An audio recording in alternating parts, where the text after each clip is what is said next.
financial sector in the country, and the collusion between investment banks, hedge funds, tax policy, you know, and the rest of it, globalization that is, and really savage capitalism.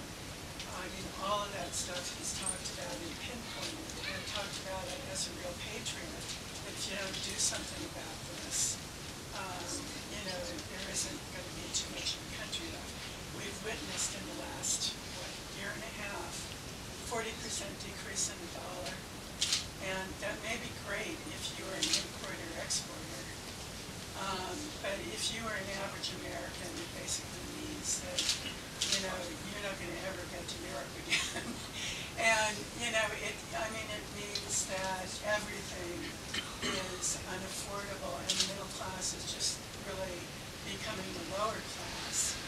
And I guess one of the things that I'm wondering about in your book is that we see collusion. I mean, Hillary Clinton in her campaign is talking about her economic advisors being, her special advisors being Robert Rubin and Alan Greenspan.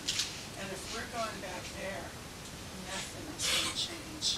And I mean, and this is hard stuff for people to understand.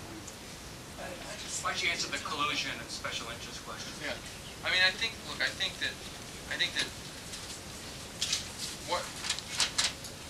one of the things that Hillary Clinton's had a problem with is escaping the idea,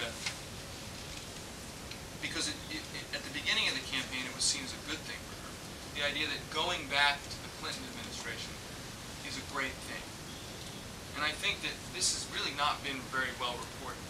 That this has been in many ways, although Obama hasn't really come out and said it as overtly, he's said it a couple times, but that going back to the Clinton administration policies is not necessarily what the country wants.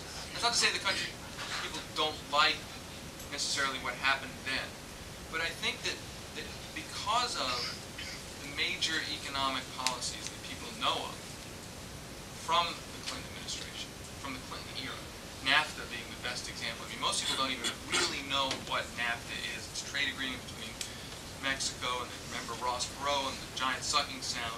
I mean, it's, you know, you can't really repeal NAFTA now because it's already, genie's out of the bottle, but NAFTA has become a symbol. And I think it's become a symbol of what you're talking about. And I think that the whole globalization and trade debate is like a tinderbox right now. I mean, this to me, people have asked me already in the first day of talking about it, well, what are the issues where a populist movement can, I define an uprising as this middle state between total disengagement and full-fledged organized social movement. What are the issues that the uprising is going to become, or could become, a full-fledged movement about? I certainly think Iraq. The country is unified against it. And I certainly think, and this is the one that people just makes politicians in Washington, really, this is an issue that nobody really wants to talk about. Globalization and trade is an issue that is a huge tinderbox. You look at polls, the Wall Street Journal poll shows 73% of Republicans do not like our current trade and globalization policy. Now, you're right. People can't tell you, well, I don't like that, you know, I don't like Chapter 11 of the Columbia Free Trade Deal. And I don't like the pharmaceutical. You know, most people can't tell you that. I mean, these trade deals are written to be complicated so that they're inaccessible to understand what crimes are being perpetrated on the population. But what they know is that it's not being written, executed, and enforced on behalf of ordinary people. They know that it has something to do with an exponential increase in job outsourcing, downward pressure on wages, environmental degradation. I mean, how offensive is it, really, that corporations and lobbyists claim that there's a labor shortage, at the same time wages aren't going up? I mean, these are people who are supposed to tell us that they're economic experts. I mean, I am not an economist, but I took, you know, high school economics. When you don't have enough workers, companies are supposed to compete and wages rise.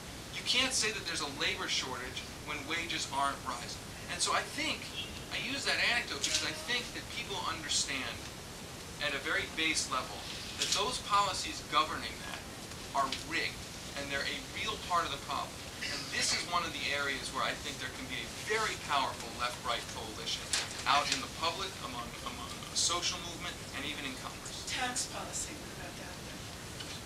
Well, I certainly think, the first chapter of the book is about my experience in Montana, living there and watching the legislature. A little background: the Mountain West is a place where the right's tax populism, anti-tax populism, I think was most effective.